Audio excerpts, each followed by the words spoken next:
Hello guys, latest update ng flood control project Japanese contractor Marikina and Pasig update.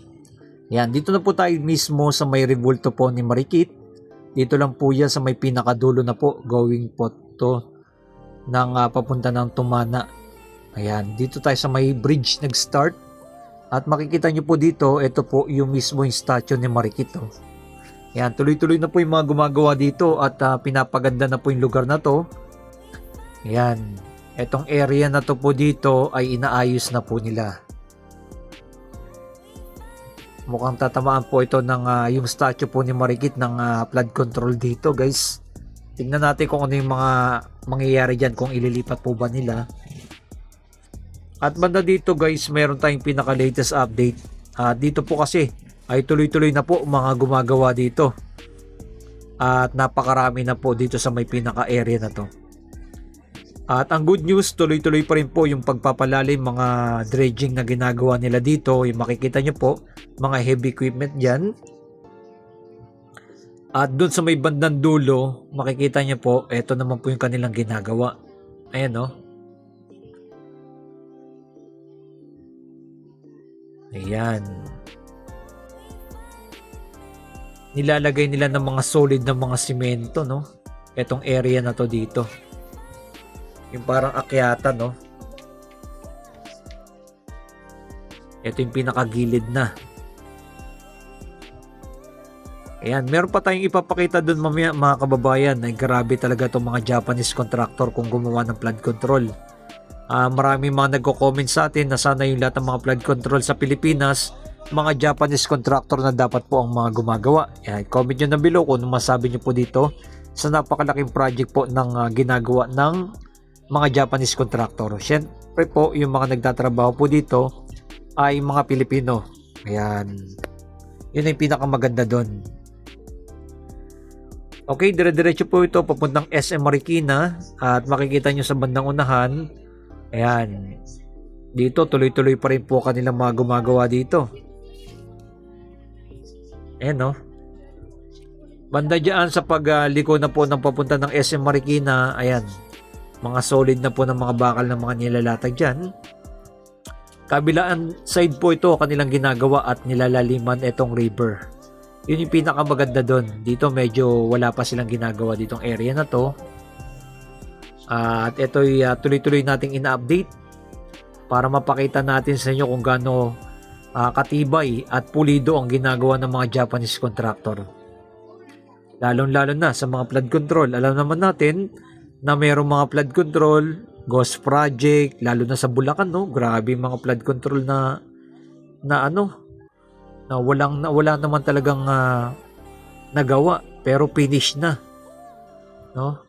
Ito talagang mga Japanese contractor na to ay napaka talaga nila gumawa. Pulido na at talagang hindi dinadaya yung mismo yung mga bakal. Yun. Yun yung ating masabi dyan na ating tinutuloy ng ina-update. Ito ipapakita ko sa inyo kung gaano ka-solid yung mga bakal na inilalagay nila. Ito na po yung pinaka-wall. Ganito po ilalapit natin yung ating drone para mapakita natin sa inyo. Kabila ang bakal po pala yung kanilang ginagawa dyan. Pakita natin sa inyo ng malapitan. Dito sa area na to, malapit na po sa may kay Marikit na statue. Ay dito na po sila. Ito po yung aking tinutukoy.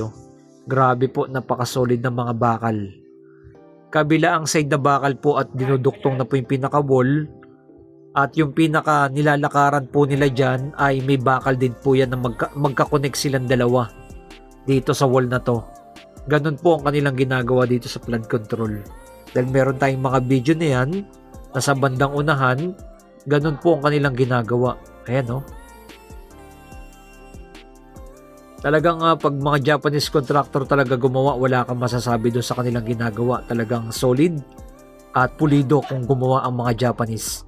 I-comment nyo na below kung ano masasabi nyo po dito sa mga Japanese contractor na gumagawa dito sa may Marikina and Pasig. Natuloy-tuloy po ito. Ayan, grabe mga bakal,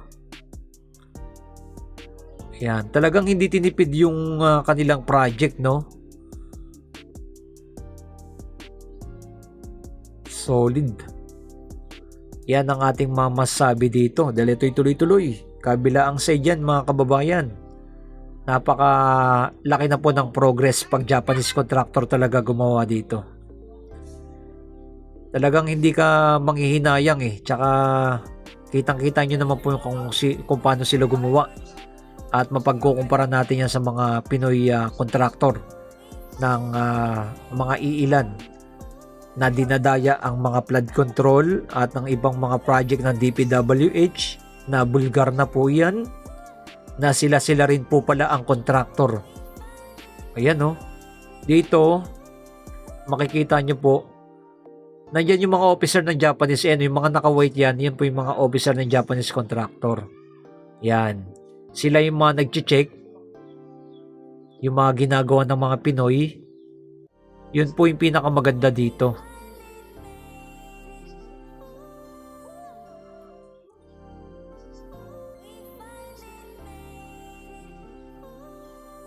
Dire-diretso na po yan, papunta na sa may bridge. Yan ang ating mga latest update.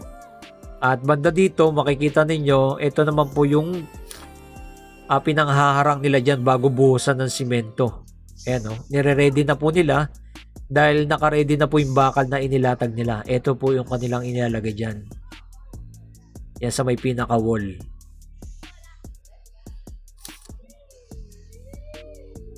Ayan o, ang kinis ng pagkakagawa ng mga Japanese contractor talagang wala ka talagang masabi sa kanila eh. Pati linggo may mga gumagawa dito guys ha. Talagang tuloy-tuloy, wala talaga no, pati gabi meron din mga gumagawa. Kita naman natin yung mga hinuhukay ng mga nagdi-dredging sila sa gabi no. Ayan. At yung pinakagitna guys, meron tayong papakita sa bandang unahan. Ayan. Meron pa silang ginagawa dyan eh. Ito talaga yung mga sikreto ng mga Japanese contractor. Tingnan nyo naman po kung gaano katibay yan, no?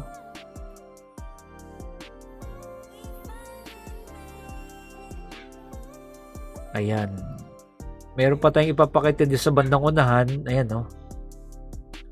Ayan, medyo malalim-lalim yan. Sisementohan pa nila yan. Ito yung aking tinutukoy pa guys. Meron silang malalim na inihukay dyan para dyan sa pundasyon naman. Hindi siya dire-diretsong wall lang ginagawa nila. Meron siya may mga bahagi-bahagi kung ilan yung sukat na yon. Tapos maglalagay na naman another pundasyon. No? Ayan o. Gaat malalim. Ganyan po yung kanilang ginagawa dito. Ayan o. Solid yung mga bakal o. At napakalalim.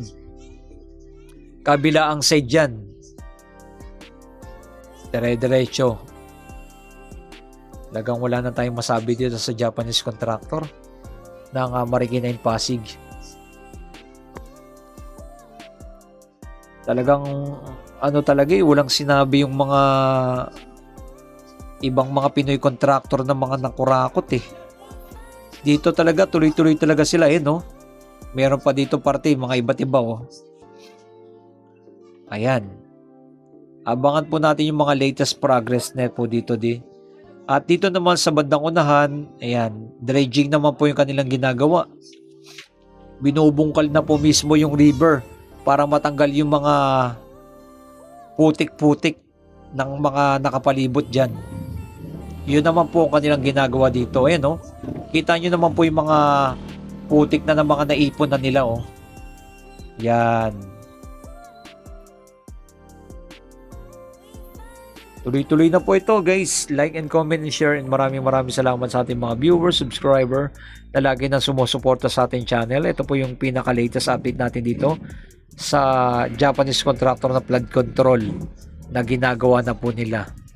Ayan ang ating mga latest update. Maraming salamat sa ating mga viewers, subscriber na lagi na sumusuporta sa ating channel. Keep safe palagi and God bless. Syempre, mabuhay ang ating bansang Pilipinas, mawala lang ang mga korupsyon at mga nandadaya dito sa ating bansa. Like and comment and share po sa inyo lahat dyan. God bless.